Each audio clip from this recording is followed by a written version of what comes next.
बिस्मिल्लाहिर्रहमानिर्रहीम। शुरू अल्लाह के नाम से जो बड़ा मेहरबान नहायत रहम करने वाला है। तो अच्छा स्टूडेंट्स, हम इंशाल्लाह 5 नंबर डिजीज़ पढ़ेंगे जो कि गैस्ट्रोइंटेस्टाइनल जो डिजीज़ शुरू किए थे हमने। तो हम सीरीज़ में आ रहे हैं, ठीक है, कि एज इनके जितने भी मतलब हमारे कोर्स कंटेंट हैं, तो इसमें हम 5 नंबर डिजीज़ पढ़ेंगे, ठीक है। और वो हमारे पास क्या है कि हेटल हर्निया है। तो सबसे पहले हम हर्निया के बारे में पढ़ेंगे कि हर्निया क्या है, ठीक है। The blocking of an internal organ through a weak area or a tear in the muscle or other tissue that hold it in place, ठीक है। तो हमारे पास एक ऐसा रीजन होते हैं कि ब्लॉक सा बना हुआ है, मतलब एक एवोल्यूटेड ग्रो सा बना हुआ है। अगर आप देख के ले तो इसी तरीके से एक ब्लॉक सा बना हुआ है इंटरनली। जो इंटरनल जो आर्गन होते हैं, जब वो इंटरनल आर्गन की मसल क्या होते हैं कि जब इंटरनल आर्गन की मसल वीक होते हैं ना, तो उसकी टिश्यू बाहर के साइड पे वो क्या हो जाते हैं, वो डिस्प्लेस हो जाते हैं, ठीक है। तो हमारे पास हेरनिया है, ठीक है। और उसकी मुख्तलिफ़ किस्म के टाइप्स है। For example the base of reason उसने नाम दिया है कि हेटल हर्निया हमारे पास एबव द मतलब डायफ्राम होते हैं। और ये हम हेटल हर्निया स्टडी भी करेंगे इंशाल्लाह। और ये हमारे पास इंग्यूनल हर्निया है, ठीक है। ये इंग्यूनल हर्निया ये हमारे पास ये है, ठीक है। कि हमारे पास क्या है कि इंग्यूनल हर्निया जब लार्ज लार्ज इंटेस्टाइन या स्मॉल इंटेस्टाइन की जब इवोल्यूशन हो जाती है ना, तो उनको हम इंग्यूनल हर्निया कहते हैं। अम्बिलिकल हर्निया आप देख सकते हैं कि जब अम्बिलिकस में ब्लॉकिंग आ जाए, मतलब उसकी जो मसल होती है वो लूज हो जाती है और वो बाहर की तरफ आ जाती है। इंसेशनल हर्निया हमारे पास जब हम कहते हैं कि जो बड़े ऑपरेशन होते हैं ना, तो उसकी जगह पे जब हो सा जाती है ना, तो उनको हम इंसेशनल हर्निया कहते हैं। फिर हमारे पास एपिगेस्ट्रिक जो स्टमक के ऊपर होते हैं ना, तो उनको हम एपिगेस्ट्रिक हर्निया कहते हैं। इसी तरीके से हमारे पास फीमोरल हेर्निया होते हैं जो कि मतलब फीमर बोन के साथ हो जाती है, ठीक है। तो ये सब हमने आपको बेसिक दिया था, क्योंकि ये आम स्लाइड में नहीं है, ठीक है। तो आप ये नोट कर ले। और ये इसकी जो टाइप्स है जो हमारे पास ये है, ठीक है। फिर हमारे पास हेटल हर्निया क्या है, तो hiatal hernia also known as called diaphragm sorry उसको हम मतलब दूसरा नाम किया कि डायफ्रागमेटिक। डायफ्रागमेटिक का मतलब ये है कि डायफ्राम के क्या होता है कि ऊपर हो आ जाती है, ठीक है। तो diaphragmatic hernia is a condition which a portion of a stomach और the lower part of the esophagus protrudes upward into the thoracic cavity through a defect in the wall of the diaphragm, ठीक है। तो ये आप याद रखें कि हमारे पास क्या होता है कि जब फॉर एग्जांपल एसोफेगस, तो इस जगह तक तो नहीं है ना। एसोफेग हमारे पास मतलब ये क्या है कि डायफ्राम है, तो डायफ्राम से 4 सेंटीमीटर नीचे तक एसोफेगस आया हुआ है, ठीक है। तो 4 सेंटीमीटर तक आया हुआ है। जब इस 4 सेंटीमीटर में कोई भी जगह अगर प्रोड्यूस हो जाए, मतलब वो अफर चला जाए, इसको देखें कि जब अफर हो चला जाता है ना, तो जब डायफ्राम से एसोफेगस अफर हो जाती है, ठीक है, तो फिर उसको हम हेटल हर्निया कहते हैं, ठीक है। तो इसको हम डायग्रोपोमेट्रिक हर्निया इसलिए कहते हैं कि वो डायफ्राम्स के ऊपर चले जाते हैं, ठीक है। तो आप अगर इसमें देख लिए, ठीक है, कि यह क्या है, ये हमारे पास स्पेंचर नॉर्मल में ही इस जगह पे है, ठीक है। देख आपको देख देख रहा आप देख रहा है कि हमारे पास नॉर्मल जो स्पेंचर है वो यहाँ पे है। लेकिन जब हेटल हर्निया हो जाती है ना, तो ये स्टमक की ये पोर्शन जो है, वो पोर्शन वो ऊपर चला गया, ठीक है। जब वो ऊपर चला गया तो उसकी जो मतलब नॉर्मल स्पेंचर थी ना, वो स्पेंचर यहाँ पे आया, ठीक है। तो इसकी डिस्प्लेसमेंट हो गई, ठीक है। प्रोड्यूस का मतलब है कि एसोफेगस प्रोड्यूस हो गया, मतलब वो अपवर्ड हो गया। वो इस जगह से क्या कहाँ चला गया, वो अपर लेयर तक चला गया, ठीक है। फिर हमारे पास क्या होगा उसकी काजेज की है, मतलब ये तो जब स्टमक की कोई भी पोर्शन होते ना एसोफेगस का, तो एसोफेगस जब डायफ्राम से एबव आ जाते हैं ना, और वो डायलेट और एनहांस हो जाते तो उनको हम हेटल हार्निया कहते हैं, ठीक है। और इसको हम क्या कहते हैं, तो इसको हम हेड कस इसलिए बोलते हैं कि दूसरा नाम उनको हम हेड कप हार्निया भी कहते हैं। हेड कप हार्निया उसका मकसद यही है कि हमारे पास जो पॉइंट होते हैं ना लोअर एसोफेजियल स्पेंचर का, तो एसोफेगस और स्टमक के दरमियान जो रीजन होते हैं, जिस जगह पे लोअर एसोफेजियल स्पेंचर प्रेजेंट होते हैं तो उनको हम हेड कप कहते हैं, ठीक है। तो इसीलिए हेटल हर्निया उनका नाम है, ठीक है। फिर हमारे पास काजिस क्या है, तो काजिस हमारे पास की loss of muscle strength and tone, जब मसल की स्टोन कम हो जाती है ना तो फिर हमारे पास कास होते हैं किस चीज़, हेटल हर्निया, ठीक है। तो ये हमारे पास एक कास हो गया।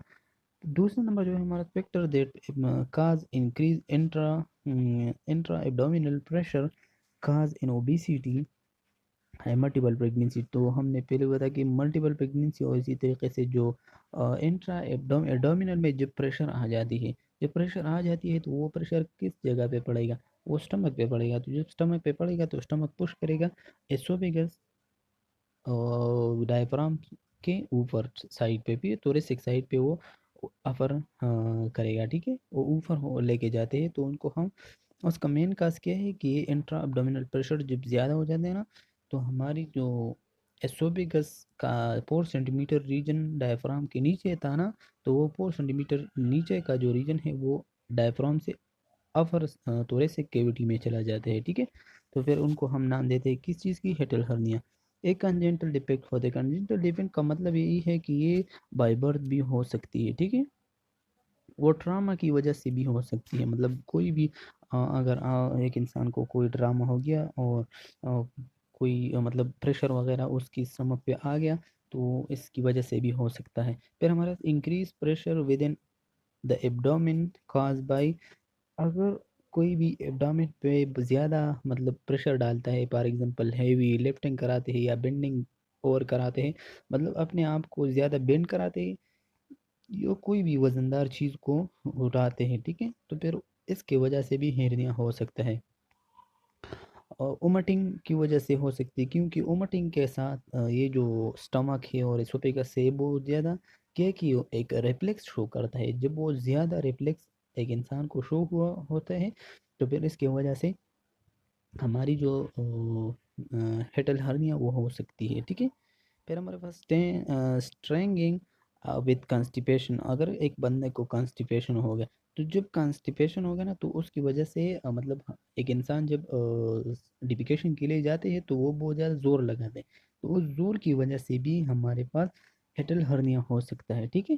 तो ये मुख्तलिफ तरह के जो काजेज थे कि मसल की, इस तरह multiple pregnancy, congenital defects, trauma की वजह से भी इंक्रीज एब्डोमिनल प्रेशर जो कि हेवी लिफ्टिंग कराते हैं, या उमटिंग और कॉन्स्टिपेशन भी हमारे पास काजेज ऑफ द हटल हर्निया है, ठीक है।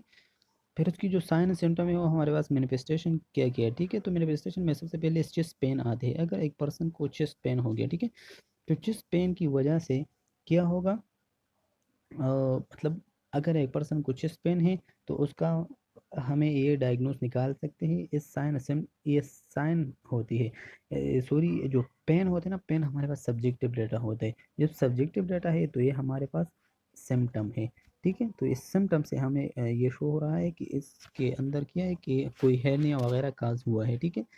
तो चेस्ट पेन होगा, हार्ट बर्न होगा, मीन पायरोसिस पायरोसिस पायरोसिस होगा। पायरोसिस ये मेडिकल टर्मिनोलॉजी इसके लिए यूज़ होते हैं कि जब हार्ट की बर्न हो जाती है।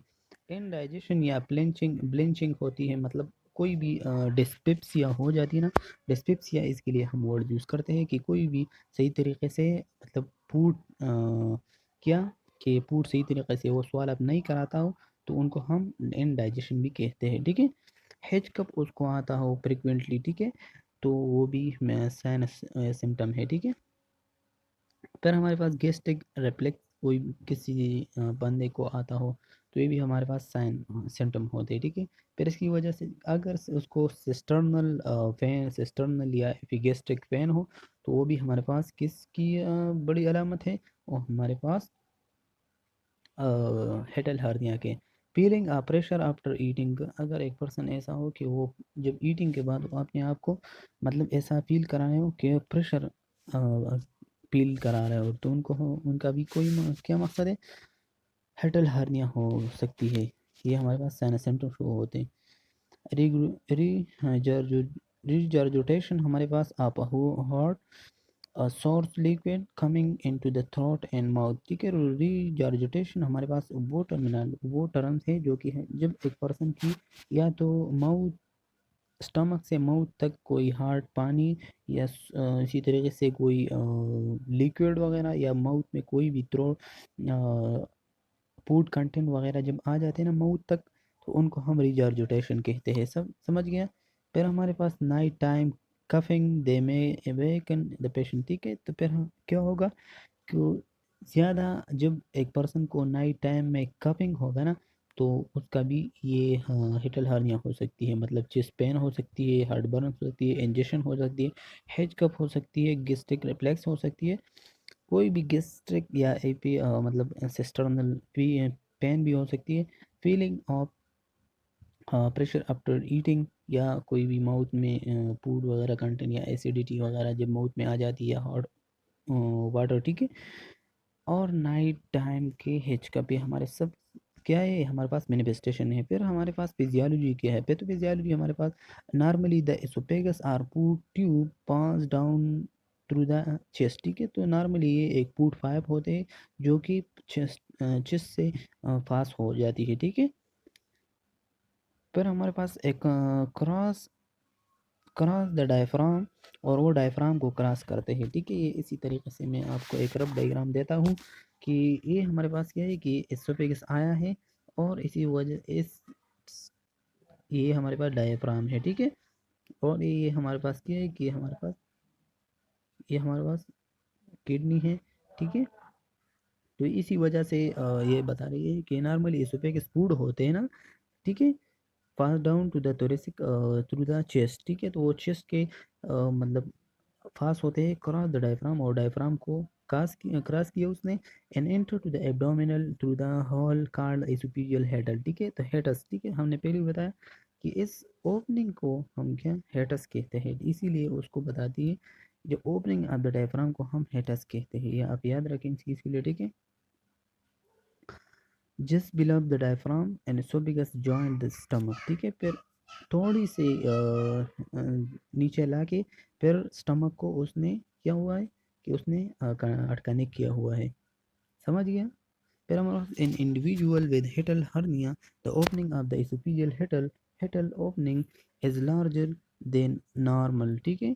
जब नॉर्मल हेटल हर्निया की जो ओपनिंग होती है ना, जब वो उससे लार्ज होते हैं ना, तो फिर क्या हो जाती है, ये जो नीचे वाली एसोफेगस का पोर्शन होते हैं ना, तो वो स्लाइड कर रहे हैं। फॉर एग्जाम्पल एक ऐसा है, ये हमारे पास डायफ्राम हो गया, ये जब इस जगह पे आते हैं ना, तो ये जब ये जगह जो है, देखें कि ये जगह जो फॉर एग्जांपल ये जगह क्या है कि ये जगह हमारे पास लार्ज हो गया। जब लार्ज हो गया ना, तो आसानी से क्या हो जाती है, तो आसानी से मतलब ये जो नीचे वाले एसोफेगस का पोर्शन था, ये तो स्टमक हो गया ना, ये नीचे वाला जो पोर्शन है ना, वो आसानी से ऊपर चले जाएगा। जब वो आसानी से ऊपर चला जाते हैं ना, तो उसकी वजह से मतलब हेटल हर्निया कास हो सकती है, ठीक है।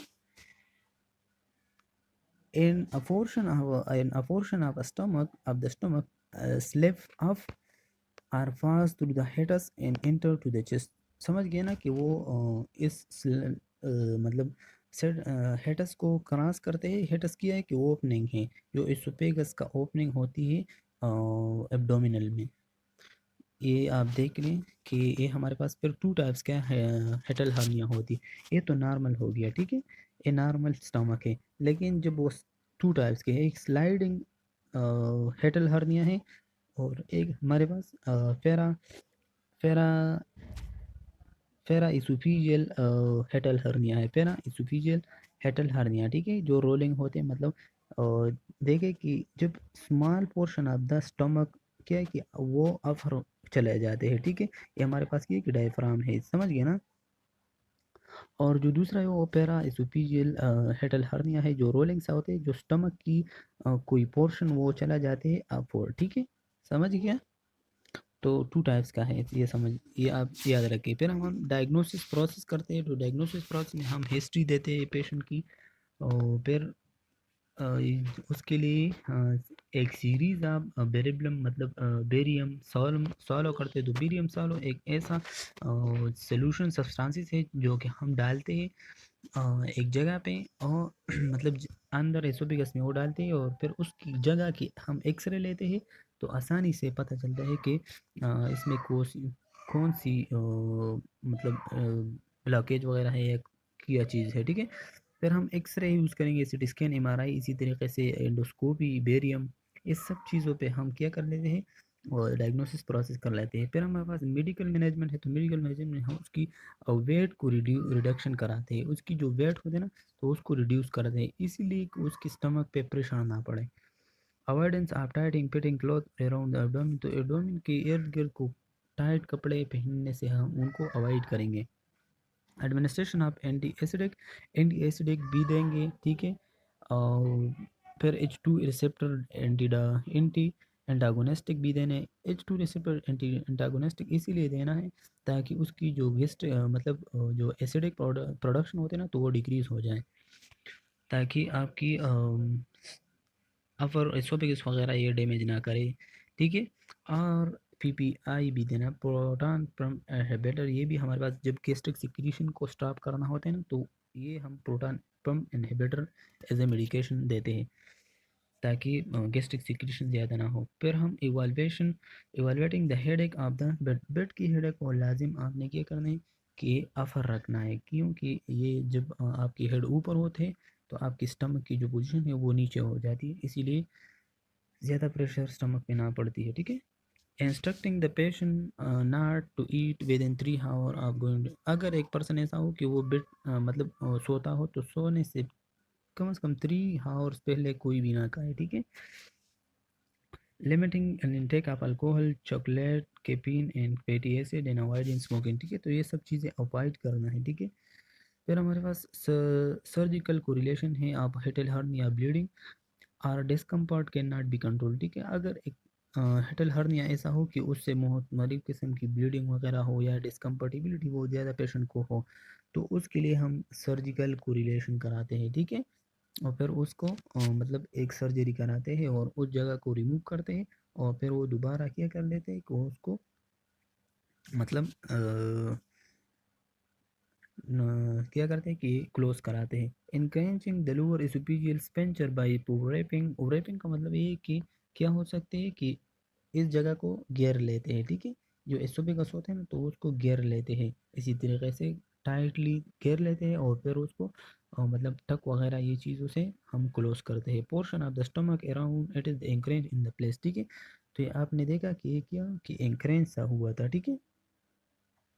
नॉर्मल तो ये ऐसा नहीं होता ना, इसीलिए नर्सिंग मैनेजमेंट हम क्या करेंगे, इनकरेज वेट करेंगे, पर हम क्या करेंगे encouraging weight reduction if necessary, अगर एक एज ए नर्स हम उस पेशेंट को इंस्ट्रक्ट करेंगे कि ताकि वो अपना वेट जो है वो लॉस करे। Remaining the patient to stay upright for 2 hours after eat and not to eat 3 hour before bed time, ठीक है। तो बेड टाइम से पहले 3 आवर वगैरह ये कोई भी चीज़ ना खाए, ठीक है। और 2 आवर लाजिम वो अपराइट होना चाहिए, ठीक है, ताकि उसकी स्टमक पे प्रेशर ना पड़े। फिर हमारे पास avoidance against lifting and moving heavy item को जो पर्सन को काज हुआ हो ना हेटल हर्निया, तो उसको कहना है कि लिफ्टिंग कोई भी वजनदार चीज़ नहीं उठाना है, ठीक है। Using a weight is pillow to evaluate the upper bed of the head and bed can not be rise, ठीक है। तो आपकी जो हेड होती है ना बेड के वो ऊपर होना चाहिए, ठीक है, तकरीबन 6 to 8 इंच ऊपर होना चाहिए, ठीक है।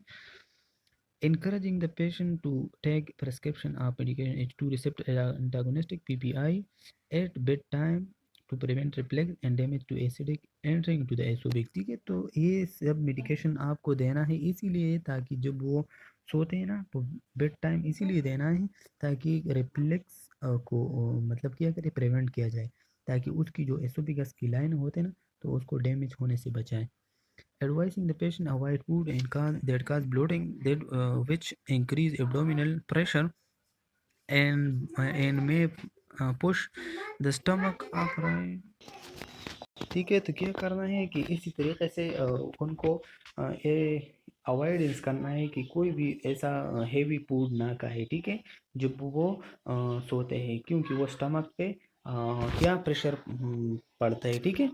फिर क्या कि nursing diagnosis for Hetal hernia, nursing diagnosis इसी तरीके से ये आपने खुद भी करना है, ये बहुत ज़्यादा एक मतलब मुश्किल नहीं होते, समझ गए।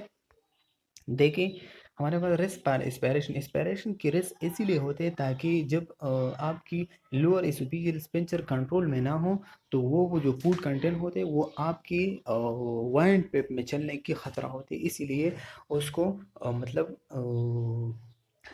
एस्पिरेशन के रिस्क होते हैं, ठीक है।